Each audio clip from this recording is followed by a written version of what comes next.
بہتر ہے کہ حکومت میں وزیروں میں پیپلز پارٹی نہ ہو، ورنہ سر یقین کرو اگر یہ وزیروں میں بھی ہو گئے نا تو سمجھو ہاتھ پیر پھر کٹ گئے، پھر صرف وہ 24 کلومیٹر کی حکومت رہ جائے گی شہباز شریف کے پاس۔ حکومت اپنی ہو، ساری پالیسیاں حکومت نے بنا، سارے وزیر نون لیگ کے ہوں، چلے ایم کیو ایم کے بیچ میں ایک دو ہوں، اس کی کوئی بات نہیں، پیپلز پارٹی کے نہ ہوں اگر وہ اتنے عہدے لے رہی ہے۔ آج ویسے میں نے دیکھا زرداری صاحب کا تھوڑا سا منہ لٹکا ہوا بھی تھا، آپ نے بھی دیکھا ہوگا، لیکن وہ اتنے اگر عہدے لے رہی ہے تو پھر حکومت میں نہ ہو، یہ تو میں کہوں گا۔ اگر حکومت میں ہو حکومت میں بھی ہو، سینٹ کا چیئرمین بھی وہ لے، بلوچستان کی حکومت بھی لے، قومی اسمبلی کی حکومت بھی لے، پنجاب میں بھی حکومت لے، پھر گھاٹے کا سودا ہے یہ۔ لیکن اب حکومت میں بلاول نے کہا کہ ہم حکومت میں نہیں آئیں گے، ہم اپوزیشن کا رول ادا کریں گے، اور اہم موقع پہ جناب جب کوئی فنانس بل ہوگا، کوئی دوسرے بل ہوں گے تو ہم نون لیگ کے ساتھ تعاون کریں گے، تنقید بھی کریں گے اور اپوزیشن کا رول بھی ادا کریں گے۔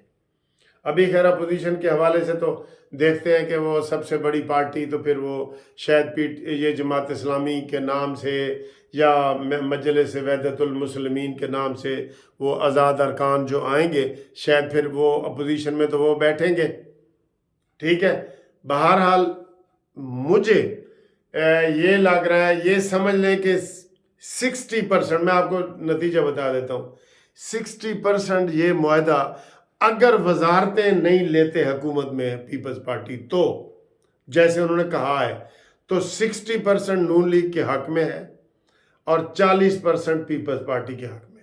یہ میرا تجزیہ ہے سارا، ٹھیک ہے۔ آپ مجھے آپ پریشان ہو رہے ہیں، پھر ایک ادھر ہمیں اور پریشانی ہو گئی ہے کہ نواز شریف نے عین موقع پہ وزارت عظمیٰ لینا چھوڑ دی ہے، وزارت عظمیٰ سے انکار کر دی ہے۔ یہ اس کا بھی عام لوگوں کو بڑا دکھ ہوا ہے، لیکن اب وہ کہہ رہے ہیں کہ جی مریم نواز صاحبہ کا بھی جو تجربہ نہیں ہے، اور جو پی ٹی ایم کی حکومت رہی ہے اس میں شہباز شریف صاحب جو ہے وہ ڈھیلے رہے ہیں، لیکن وہ کہہ رہے ہیں پیچھے جی نواز شریف صاحب ہوں گے تو ستہ خیرہ ہون گیاں، یہ وہ کہہ رہے ہیں، ٹھیک ہے۔ اچھا یہ صورتحال ہے۔ بہرحال میں نے بتایا 60% اس میں ہے، اور اس میں سب سے بڑا فائدہ یہ ہے جو میں نے پہلے بھی تھوڑا ذکر کیا ہے کہ جو آزاد ارکان اگر زیادہ تعداد میں، یہ پی ٹی آئی وغیرہ کے بھی جو لوگ ہیں نا، یہ کل سے پتہ لگے گا، آج یہ کلیئر ہو گیا نا، کل مجھے لگتا ہے کہ جو 26-27 MNA میں آپ کو بتا رہا ہوں وہ نون لیگ میں شامل ہونے کی کوشش کریں گے، کیونکہ اب نون لیگ کا پلڑا اس حوالے سے بھاری ہو جاتا ہے۔ اگر نون کی حکومت ہو، یہ وزارتیں وغیرہ ساری چیزیں نون کے پاس ہوں، تو نون آزادوں کو استعمال کر کے تو ان کو اپنے ساتھ جب ملا لے گی، وہ پارٹی کا حصہ بن جائیں گے، پھر یہ زیادہ بلیک میل نہیں ہوں گے، ٹھیک ہے۔ یہ ایک بہت بڑی پالیسی ہے، لیکن اب ملک کو آگے بڑھانا ہے۔ اب سارے یہی کہہ رہے ہیں ملک کے نام کیا ہے، ہم نے جی قربانی دی ہے، ہم نے قربانی دی ہے، سارے یہی کہہ رہے ہیں، ٹھیک ہے۔ یہ والی بات ہوئی ہے۔ پھر جناب جو سب سے زیادہ عمران خان کے اوپر سوشل میڈیا میں تنقید ہو رہی ہے، جو اس نے علی امین گنڈا پوری کا نام لیا ہے وزیر اعلیٰ کے لیے، میڈیا والے بھی، صحافی بھی تنقید کر رہے ہیں کہ عمران وہی شرابی کبابی زانی لوگ یہی ملا سی، یہ اس کا میسج ہے۔ اس کا مطلب عمران نے ابھی کچھ نہیں سیکھا، جیل جانے سے کچھ نہیں سیکھا، کوئی وہی گنڈا گردی والے مزاج پہ کھڑا ہے عمران خان۔ امین گنڈا پوری کو خود وہ فیل ہوگا، میں یہ بھی کہہ رہا ہوں کہ فیل ہوگا، آپ کو پہلے بتا رہا ہوں، لیکن عمران نے تو اس کو نامزد کر دی ہے نا۔ عمران کی ذہنیت کو تو پتہ لگ گیا ہے نا۔ عمران سے جو حامد خان وغیرہ جو لوگ ہیں یہ پاسے تے ہو جان گے، ہٹ جان گے کہ یار اس نے تو کوئی، وہ کھلے عام سرجی شراب کباب کا وہ عادی ہے، کھلے عام۔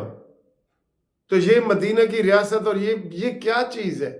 بڑا انتظام ہو رہا ہے۔ پھر پی ٹی آئی کے اوپر یہ بھی اعتراض ہو رہا ہے کہ وہ آدھی جماعت اسلامی میں شامل ہو رہی ہے، آدھی مجلس وحدت المسلمین جو شیعہ پارٹی کا وہ ایک گروپ بنا ہوا ہے اس میں ہو رہی ہے۔ اس کی تو خیر ان کی بے عقلی ہے، کم عقلی ہے ان کی، ٹھیک ہے۔ بہرحال آپ پریشان نہ ہو، میں نے آپ کو جو بتایا ہے نا 60% نون لیگ کا اس میں فائدہ ہو رہا ہے، اور اگر آزاد ارکان نون لیگ میں زیادہ آ جائیں تو پھر یہ 70% ہو جائے گا، اور پیپلز پارٹی کو حکومت کا حصہ نہ بنائیں، صدر زرداری بنا دیں، کوئی بات نہیں۔ ہاں بلوچستان کا مجھے دکھ رہے گا۔ آپ بتائیں آپ کو کیا کیا دکھ لگے، میں نے آپ کو یہ چیزیں ساری پہلے بتا دی ہوئی تھی۔ آپ بتائیں کہ آپ کو سب سے زیادہ دکھ مولانا فضل الرحمان کا لگا ہے، مجھے مولانا فضل الرحمان کا لگا ہے، اور دوسرا مجھے لگا ہے نواز شریف کا وزیر اعظم نہ بننا۔ یہ مجھے یہ دو دکھ لگے ہیں۔ اب آپ کو کیا لگے، آپ بھی گھومتی چائے میں بتا دیں، تو انشاءاللہ تعالیٰ پھر آپ سے مزید گپ شپ لگاتے ہیں۔ کل کا دن اہم ہے، اگر 26-27 MNA نون لیگ میں آزاد شامل ہو جاتے ہیں تو پھر میں کہوں گا کہ 70% تک نون لیگ دی کامیابی ہو گئی ہے، ٹھیک ہے۔ تسی اپنا دیو، توڑے یہ تجزیے، یہ میسیج سارے اتنے جا رہے ہیں انشاءاللہ تعالیٰ۔ آپ اچھا ہے، آپ دلچسپی لیتے ہیں، مجھے بہت خوشی ہوتی ہے۔ جن لوگوں نے آج تک مجھے کبھی میسیج بھی نہیں نہ کیا وہ بھی کریں، جنہوں نے چینل سبسکرائب نہیں کیا وہ کریں، ہمارا حصہ بنیں۔ ہم پاکستان کی بہتری کے لیے جدوجہد جاری رکھیں گے انشاءاللہ تعالیٰ، اور اپنے اس چینل کو اور آگے بھی بڑھائیں گے آپ کے مشوروں سے، ٹھیک ہے سر۔ I love you.